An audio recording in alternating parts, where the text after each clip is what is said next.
A longtime Google executive, entrepreneur, and generative AI builder discusses how the technology is changing search in the business world and what's next for his old employer. All that coming up right after this.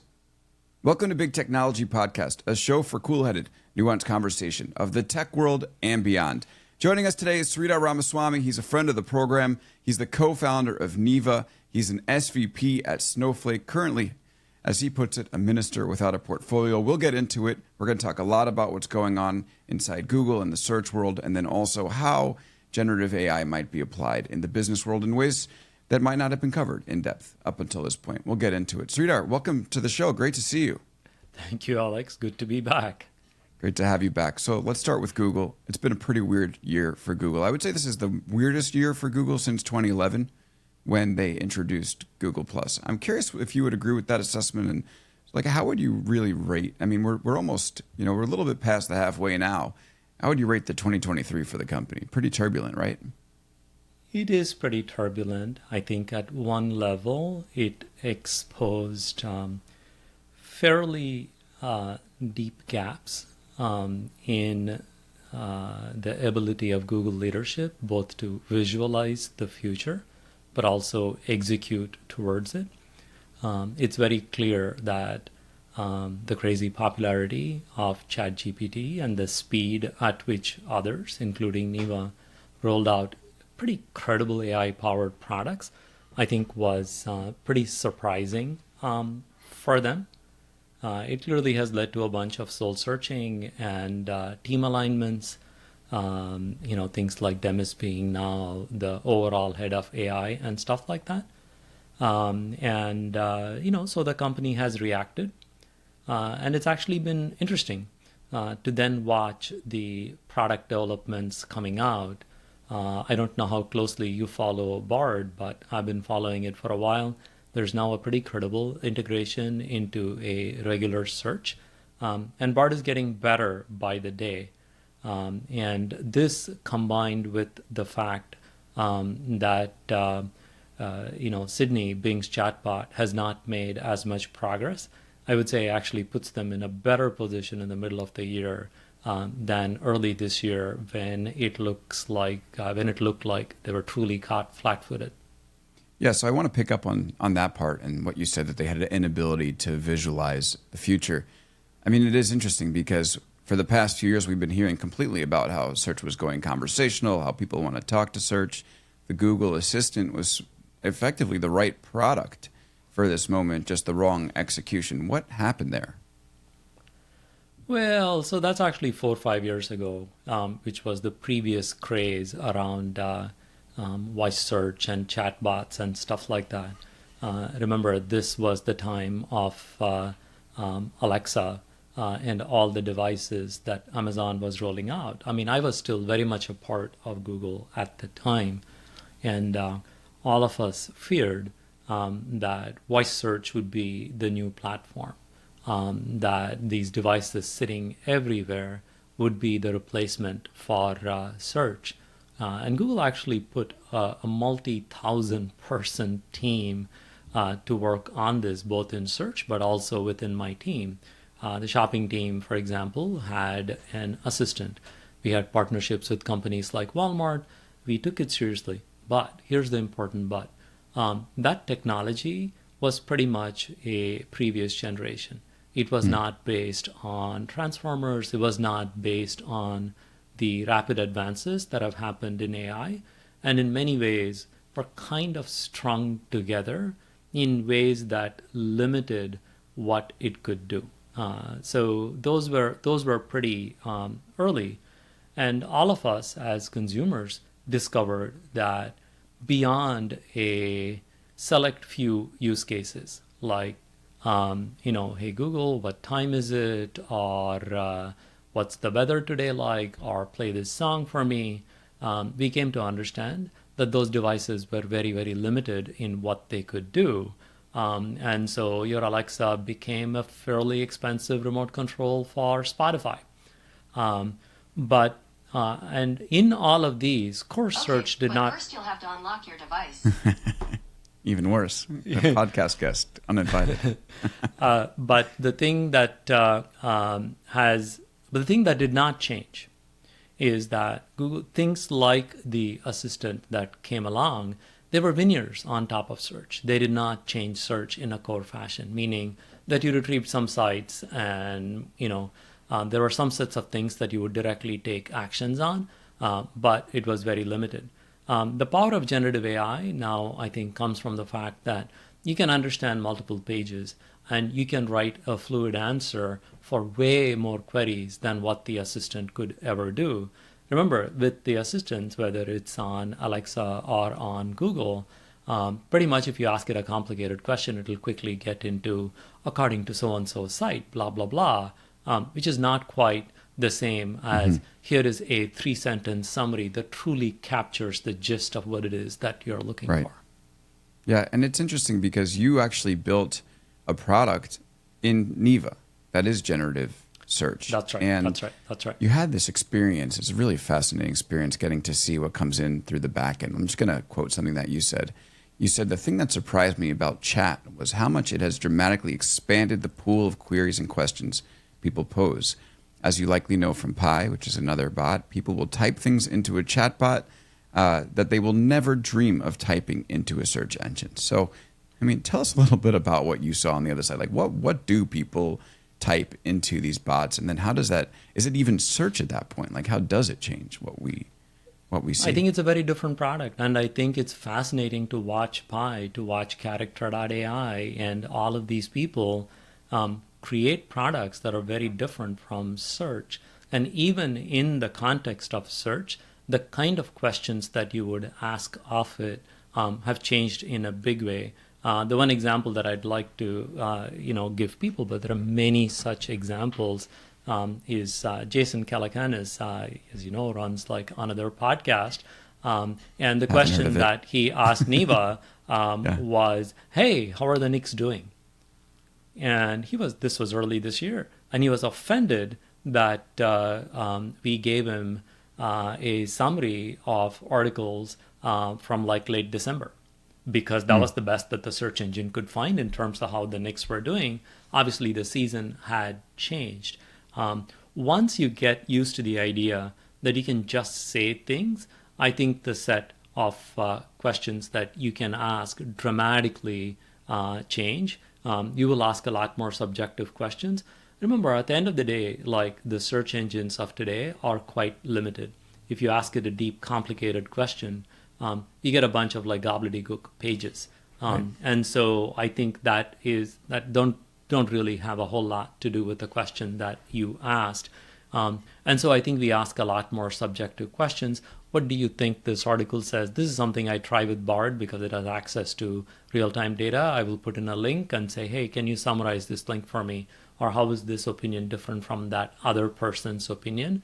So I think the class of problems that we expect chatbots to solve, simply by virtue of the fact that they accept full text English or every language really, I think can dramatically expand the scope of what it is that we ask them to do. Of course, there's a big gap between what they do currently and what our expectations are. But nevertheless, I think our expectations are just much higher. And this is purely in the give me information that exists in the world kind of mode. But I think what Pi and Character.ai are showing is the ability for these things to have like conversations. They don't really have things like long-term memory. Like there's a bunch of technical gimmicks that people can use to have these bots pretend like they have long-term state. So there's a lot of technology to be built. But open-ended, freewheeling conversations about your feelings, about your emotions, about what you should do. I think like this field is just opening up. Mm-hmm. And so you had access to the back end there, right? You were on this, you're running the search engine. And that's right. So were people, was that type of, how are the Knicks doing is kind of like, okay, it's a normal, I would ask that to Google today. Maybe I would just type Knicks in. But so where does that expand, like the range of things that people will type into a search engine? Like, were they actually like confessing their feelings in the chat window? Like, what did you see that surprised you? We don't look at sort of individual queries. That's one of the no-nos of any search engine. And so like we would do things like analysis on the length of queries, what sort of quality that we would serve. But as I said, comparison queries increased a lot. Nuanced questions about how things were working would also increase quite a bit. Like how things are working in terms of like how systems work? How systems work, what is your opinion of what so-and-so did yesterday? Right. Okay. It's just, it's these are very different questions, not necessarily, as I said, we would just not think of putting them into a search engine. And I would almost say that in a search engine, Alex is very likely to type, Knicks standings. Right.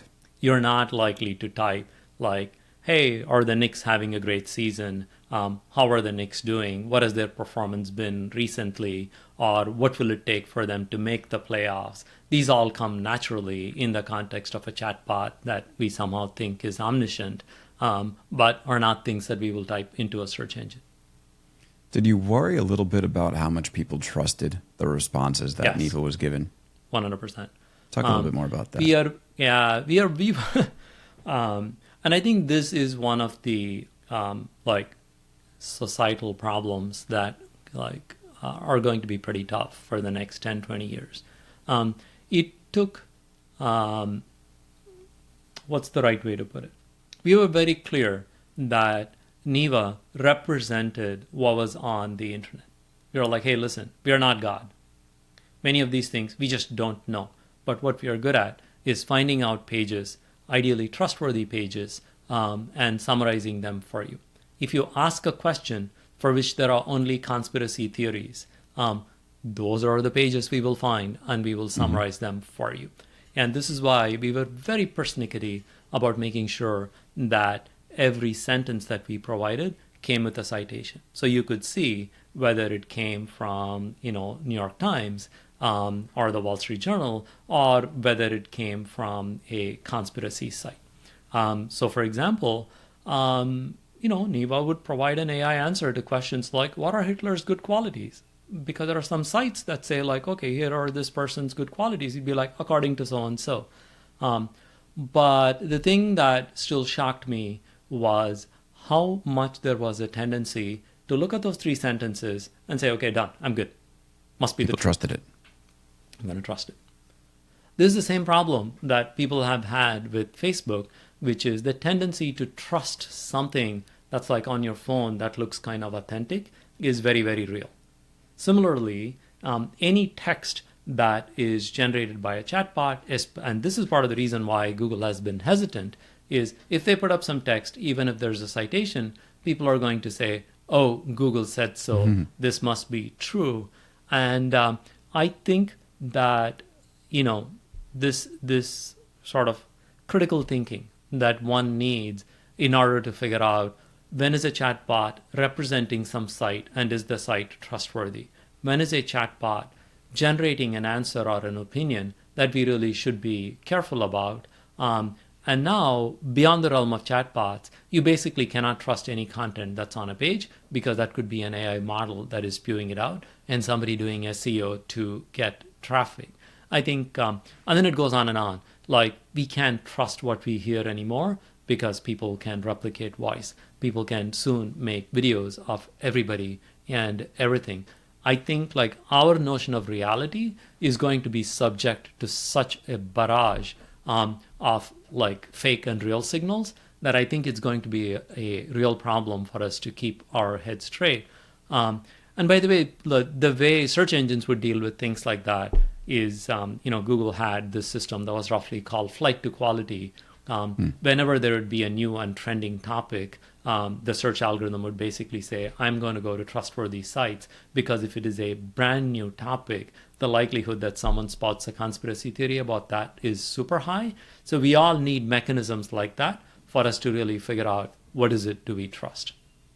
So how does this change like what the nature of search is? Because you can build like something purpose built, like a character AI, right, where you can like chat with Thomas Jefferson, or I can go into like Bing and say, pretend you're Thomas Jefferson or a bard and have that conversation. So does search now, I mean, it seems like the use cases blend where search becomes part of conversation partner in part a discovery engine. And these discovery engine or these conversation partners like a character AI, which lets you chat with historical figures, you can ask it what the weather is today, and it should have some sort of discussion. So how does search evolve from this moment? Well, I think we are living in a grand experiment.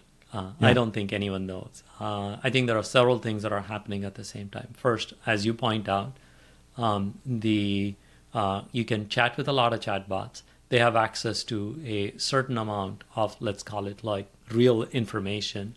And so we are going to type things into these chatbots and expect answers that are backed by authority. It'll make it much easier for us to get information from, like, honestly, completely untrustworthy sites. But there's also a second order thing that is going on. People are understanding that there is a lot of traffic, ergo money, to be made from generating pages and feeding them into these search engines. We worried about it. We did some experiments at Neva on can you detect content that's generated by AI. But that's already happening. And I'm sure you've seen articles that have come out recently that talk about, there's if these language models learn on content that other language models have generated, beyond a point, they just generate trash. So I think there is that real-time experiment going on around new content that is being generated, which is, of course, going to be reabsorbed back into these language models, is going to be indexed by search engines. Right, like the AI eating itself. Yeah, so it's like the AI eating itself. So I don't think anyone, these are long, powerful cycles with millions, if not hundreds of millions of people all actively trying to game it. I don't hazard to pretend that I know exactly what the outcome is going to be. Exactly. And let's say we stick with like what search is in general, right? Like search, let's say we stick with Google and there's a generative layer on it. It still changes, right? Like even if you're not using it for these, like, what is the meaning of life questions? Now what happens, I'm sure you're in the generative AI lab, right? You write a question and it thinks for a second, and then your entire window is content that's generated from Google. So it goes from like a tool that you use to explore the web to effectively the entire answer. To help you find answers, now it becomes the answer. Yep. So I'm curious, like, what you think that means for search. And I know some of these are unanswerable, but I'm going to keep firing at you. What do you think it means for search? I mean, let's face it. If that is the format that we want, and again, from a personal experience, I just much preferred a 4-line summary that told me what I wanted, and it was just fine, 95, 98% of the time. There was no reason to click on anything and go elsewhere. So this entity that's been one of the main sources of traffic to all of our sites, your site, whatever site I know Neva created, I created, it is just going to behave very, very differently. Of course, there are going to be second-order effects, like a Reddit saying, wait, you don't get to do this. Right. You don't get to take my content and use that to generate answers. But there is a further cascade from there. A bunch of Reddit moderators are going, wait, I don't understand how you make money off of content that we are going to create.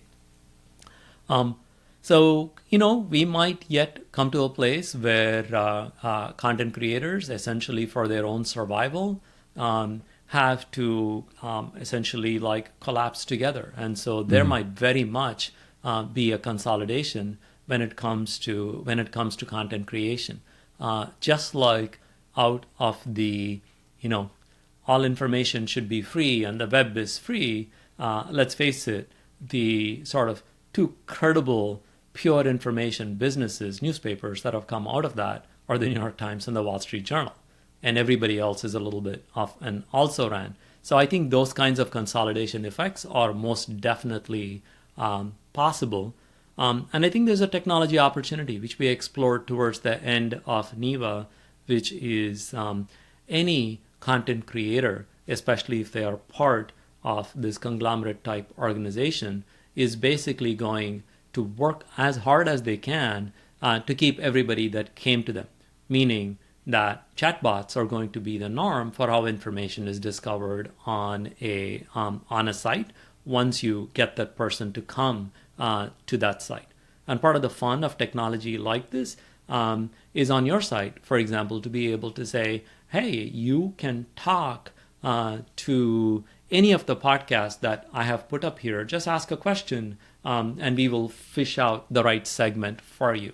So I think there's going to be like this cascade of actions that are happening both at the center of Google, but also towards the periphery where content is being created. And there's an impact for Google's advertising business as well. I mean, you ran ads at Google for a number of years, right? When the content all of a sudden comes down, takes up the whole browser window, and doesn't have you go on a fishing expedition for the website you're trying to find, A, there's less room for ads, and B, you're not going to click on those blue links as often as you would have otherwise. What happens there?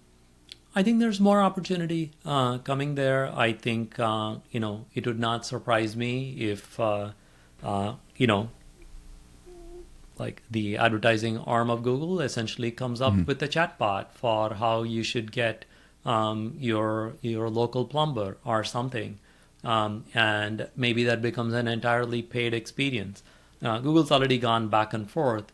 Google used to have organic shopping. I famously made combined organic shopping and paid shopping because I was like, all of this is commercial content. I can't have 4 search engines on one search page with organic shopping, paid text advertising, and organic search. So I think you will see business model innovation. I think part of the exciting technology that is being developed by lots of people, this is something we are looking into from enterprise use cases as well, is essentially API calling driving tools. So I think you're going to see experiences where you can, again, chat with a website and be able to drive purchases off of it. This was the kind of thing that was really hard with the previous generation of voice technology. There is hope that the technology has gotten significantly better so that shopping becomes easier. I don't know about you, but I find shopping on the web to be incredibly difficult if it is not like the 20 items that I keep buying from Amazon over and over again. Anything that is like meaningfully complicated is actually really, really hard to find on the web. And we have also gone to, you shall talk to no one. So most of the time I'm just like lost trying to figure out what to do. So I think there's a lot of business model innovation to come as well. And Sydney, as you likely know, is also experimenting with things like, sponsored sentences. I don't know what to call them. It's very strange. It feels Yeah, weird even to say and it. there's a part of me that my heart sinks when I see stuff like that. I'm like, this is an assault on my reality. Yeah. So I think there's lots to come here. This is part of the reason why Google's kind of slow. I think in an ideal case, the way to deal with this is to say, Alex, for all your informational queries, we have the perfect AI answer for you. But the minute you type best headphones, my man, we're going to show you a bunch of links and you're going to click and you're going to give us money. Yeah. So what about the competitive side of this thing? So Google, you mentioned earlier, right? They developed the transformer model, which has basically sprung a lot of this innovation. And that was a model that they put the paper out. They open sourced a lot of this technology. Was that a mistake? I would just think that you put the mode up, right, and say, all right, we have this technology. This is probably going to change. I mean, it's conversational. It's probably going to change the way that we operate. I'm keeping it. I remember 6 years ago, it was not clear that this technology was going to be transformational. And at that time, the currency for a lot of researchers was the ability to publish. If you had told these people at that time that they could not publish, they would have gone and worked for universities. They would have gone and worked for Microsoft. They would have gone and worked for other people. And so, yes, there's some altruism, but the altruism at Google, as it should be, is always governed by a combination of, if we do this, we will attract higher quality researchers to work with us. And a bet that if there is a commercial application of some paper, we will be as fast, if not faster, than anyone else. So how did It's that not easy to happen? say in hindsight that Yeah. this was a mistake, but I actually think that Google got better about publishing in the 2010s. Like first 10 years of Google, we really did not publish much, and I think that drove forward a bunch of innovation that's generally been good for for all of us. And remember, Google's lack of progress in generative AI. That's internally driven. Nothing stopped them from creating ChatGPT. They chose not to. So what does that say about the inside of Google?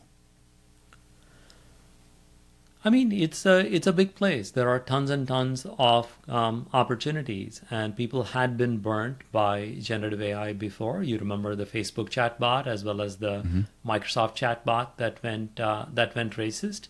And so they were, they were cautious. They were hesitant, and those were fine qualities at a time where stability mattered more than breakneck innovation. But now that they see the existential threat, clearly a bunch of people are pretty aggressive about getting the technology out.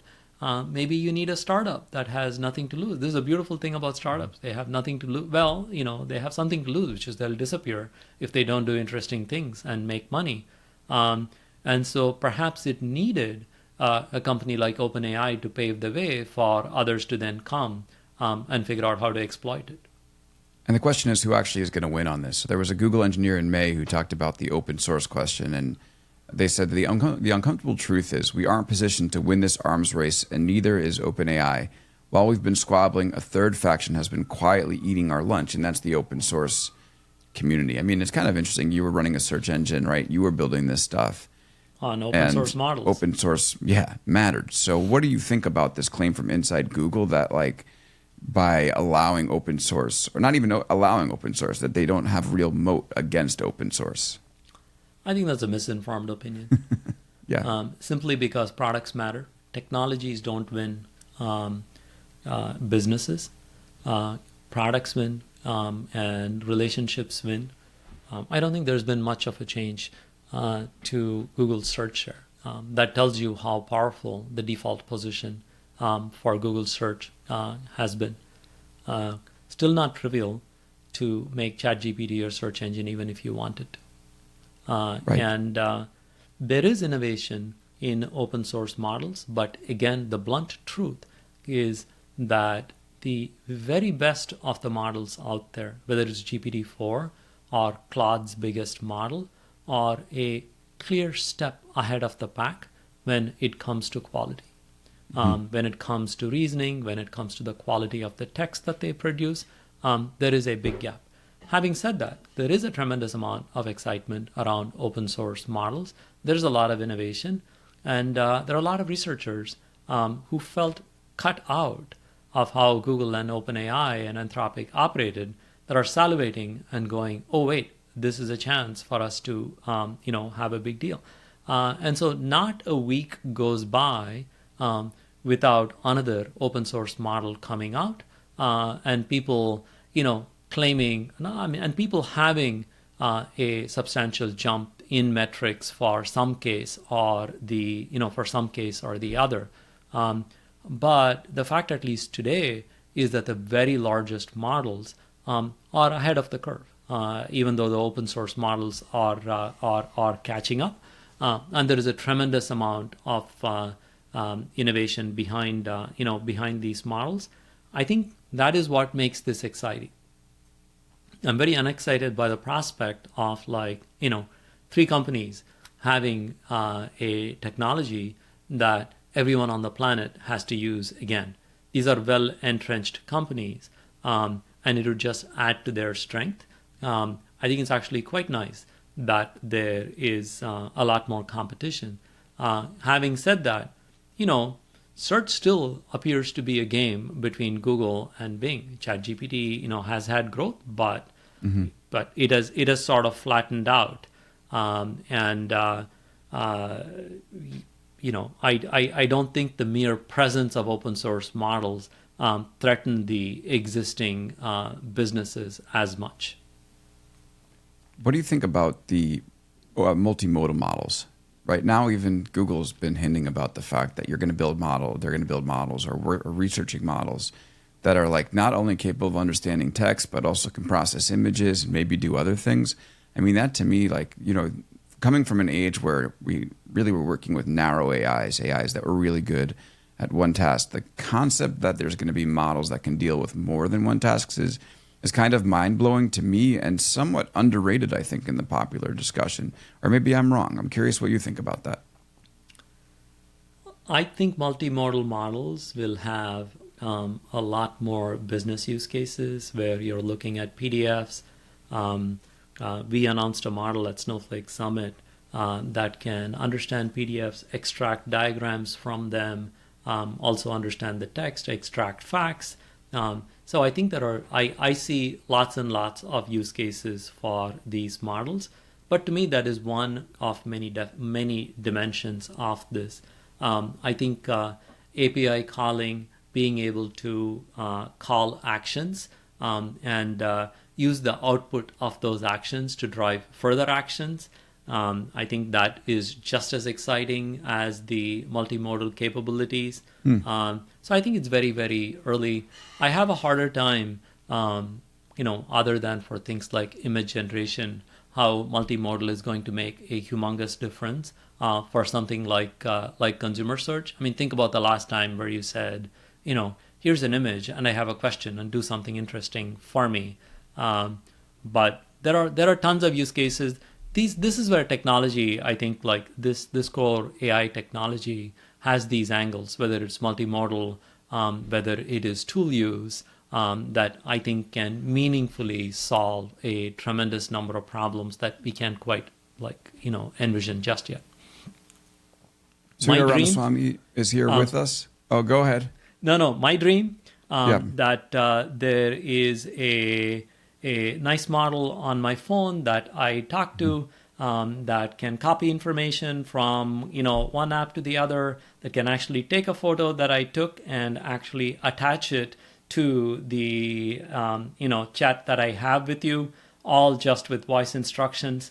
I think even compared to the web browsers, the phones that we use day to day are so 1970s. I'm waiting for the time when there is a real language model on the phone that can truly help us do stuff much more easily than what we were able to before. Yeah, that would be amazing. I mean, it's been the dream that big tech companies have been talking about for a while, and to actually come through would be cool. All right, let's go to a break. We're here with Sridhar Ramaswamy. He is the co-founder of Neva, the search engine that we've been talking about throughout this conversation. He's also an SVP at Snowflake. How did the two fit together? Well, he recently sold Neva to Snowflake. We'll tell the story and then go to a bit of a lightning round on the other side of this break. And we're back here on Big Technology Podcast with Sridhar Ramaswamy. He's the co-founder of Neva. He's also a SVP at Snowflake. And let's talk a little bit about the Neva story. So, we've been dancing around it a little bit in this conversation, but you built a search engine. There were no ads. You subscribed to it. You would sign in. You had identity there. And it seemed like a real challenge to Google. You had come from Google. It's kind of interesting because then, right as you're kind of hitting, your moment where you're trying to figure out what the company is going to be, this generative AI moment hits. And all of a sudden there's a chance that search is going to reinvent. And so I find it kind of interesting that you then decided to shut down the consumer side of it, and then went and sold it to an enterprise company like Snowflake. So can you tell us the story about what happened there, what it's like competing with a Google, what lessons you learned? Yeah, I mean, lots of people know this. It was still sobering to deal with it in practice, which is that getting consumers to change their behavior about search is hard, and the players involved, the browsers, the companies, simply do not make it easy. It is really, really hard. Outside of the prescribed 5, you can't change the search engine on Safari to anything else, even today. Why is that? That's just an Apple thing? That's an Apple thing. Mm-hmm. you just can't do it. And so that was sort of the reality. And we have talked about this before. The people that tried us, a pretty decent fraction of them were perfectly willing to say, it's like, $50 a year, that's fine. They would just pay the 50 rather than the $5 a month.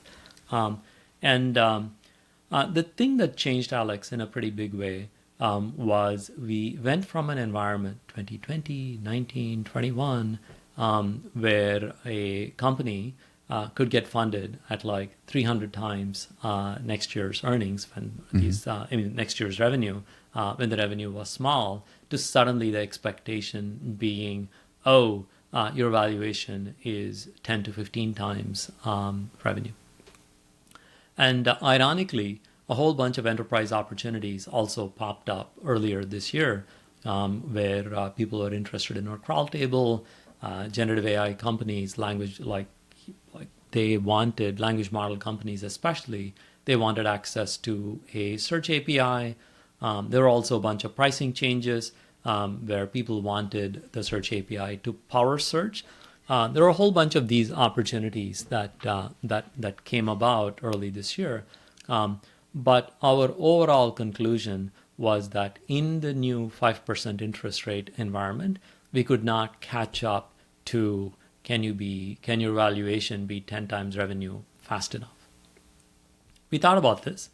And when we had conversations with Snowflake, part of what was really exciting was the core technology that we had built around search, which not only was a keyword-based, quality-based system, but also had things like vector indexing built in.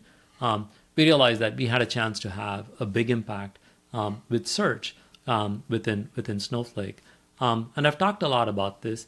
In my mind, one of the key ingredients for believable AI, for referenceable AI, is a great search retrieval system that sets the context for how a language model is going to generate answers. So these are the two broad areas where we were very convinced, we meaning Vivek and I and the Neva team, but also the Snowflake team, in terms of the impact that we could bring to bear. And that was the main reason the acquisition went through. And we've been at this for 4 weeks. There are existing teams in Snowflake that have been doing things like deep learning models to better understand documents. But this is the area that we are working on, which is search and generative AI. We showed some demos of what is possible. Imagine a Copilot experience is built into every place that where you interact with Snowflake. But imagine also creating technology that will let our customers, which are most of the Fortune 500, top 2,000 enterprises in the world, how do we bring this technology to all of them? So those are sort of roughly the areas, and that was our motivation for why we decided to stop the consumer journey and be part of a larger organization focused on enterprise data. Yeah, and then there's been this moment now where it's like, okay, the interest in ChatGPT is kind of tailed off, and people are wondering, like, have we hit the end of innovation here, or is there more stuff coming? And some of the stuff that you're going to be able to do with Snowflake, to me, seems to be the place where we could see some of the breakthroughs happen on the existing technology, and I guess incorporating the innovations. And I think you've made this point in previous interviews, but I think maybe you could elaborate on it. It seems to me like what people are going to be able to do is they're going to have all their data in Snowflake and then basically be able to speak with it. So you could have like anybody in the organization access, whatever part of the data is, available to them, and actually start to have a conversation and not have to run like complex coding algorithms in order to be able to make sense of what's going on in the company. Is that what's going to happen? Like, give some practical examples. Yeah. So, Snowflake is proud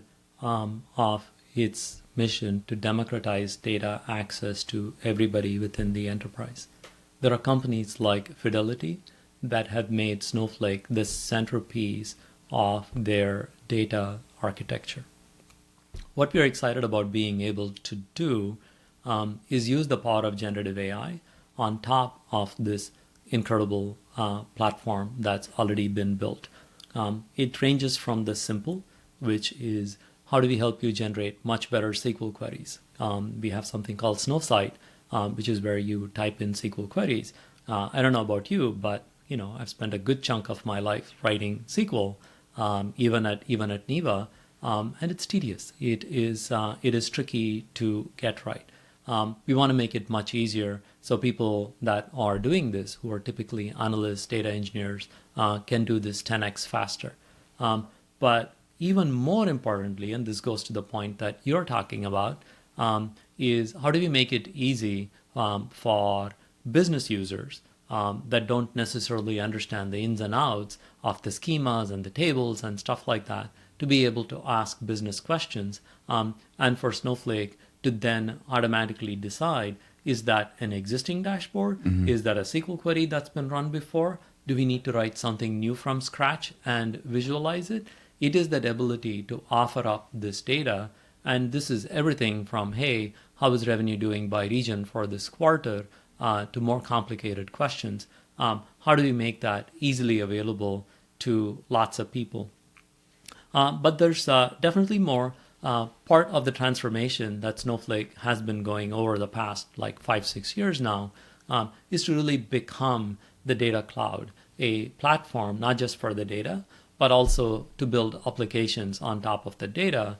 And so we bought a company that makes it super easy, Streamlit, that makes it super easy for you to write visualization programs on top of this data.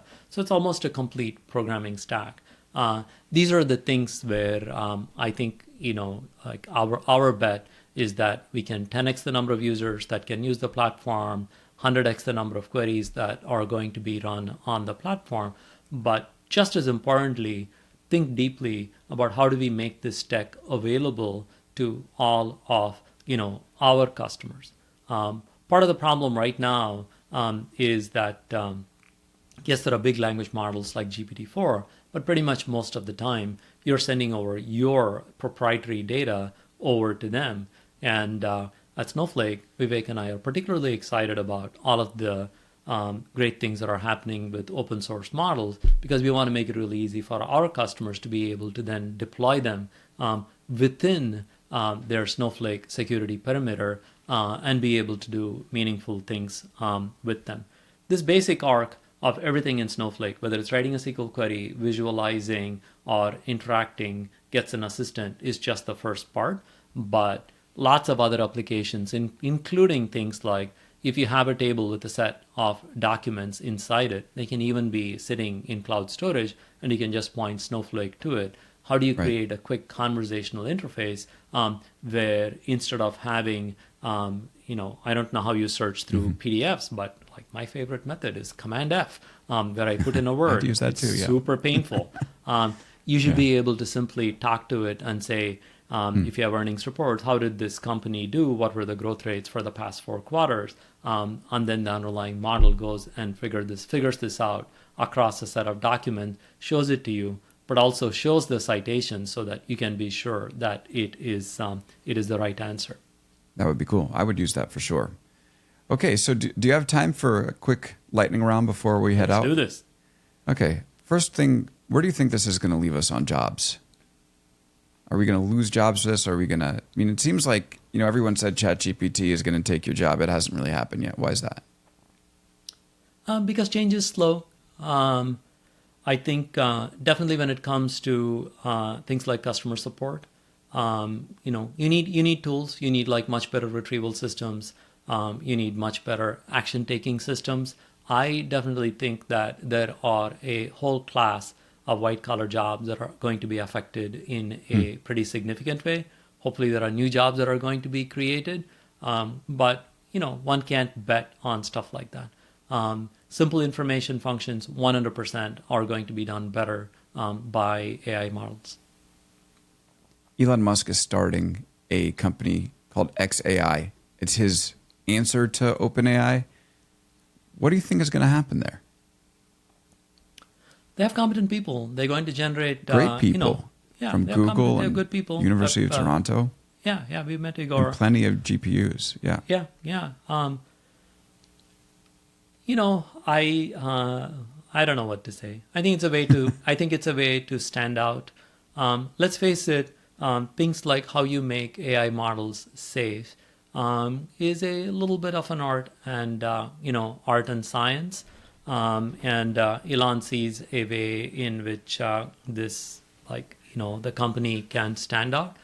But competition in general is a good thing. I'll mention that the work that Facebook is doing to open source some of their models or to even have them be commercially usable by lots of people is an exciting development for everybody. So my attitude generally is like the more the merrier.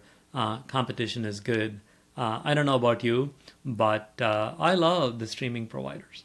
There's lots of competition, lots of choice. Do I really want like 5 subscriptions? Probably not, but I'm glad that they're there. Why does everyone who is worried about the future of AI and AI wiping us out seem to be working on their own project advancing this state of the art in this technology, Elon included? I sort of genuinely do not know. I found things like the call for a moratorium for 6 months to be absurd, Right. and the people that were starting new efforts in AI were some of the signatories to that to that effort. Don't get me wrong. They're yes, this tech can get out of hand. But the way I would handle that is to make sure that existing laws we have against discrimination or illegal use are also applied equally aggressively to these models. I don't think stopping work on AI or declaring it to be the end of humankind is the right way to think about it. There are lots of positive ways in which AI can be used, and 100%, as I said earlier, AI is going to be an assault on our reality. So there's a lot of public education that needs to happen simply about what is believable. But you can't also necessarily stop technologies like this, especially ones that can no longer be centralized. It is, I'm sure you know this. You can fine tune a model for $500 in one evening without a whole lot of technical skill. And so, I think this technology, similar to the internet, is going to be widely available to a lot of people, is going to produce some, unforeseen consequences. We have to be ready for it. Finally, what makes NVIDIA so special? They made an early bet. It's, I think, such a fascinating story. Remember, for much of the last 30 years, we were like, they make GPU for games. It's like such a niche industry. I think it's one of these cases where it's like there's a lot of right place, right time. The same things that made them really good for doing graphics processing, which is a lot of fairly simple operations done at massive scale. Graphics processing is like drawing a lot of triangles on your screen. But the same thing in matrix multiplication were wildly applicable in the era of AI, and pretty much the world has centralized around them. It's an amazing story. Sridhar Ramaswamy, thank you so much for joining. Thank you, Alex. Always great to talk. Thank you, everybody, for listening. Thank you, Nick Watney, for handling the audio, LinkedIn for having me as part of your podcast network, and all of you for listening. We'll be back on Friday breaking down the news as we do always. Thanks again for listening, and we'll see you next time on Big Technology Podcast.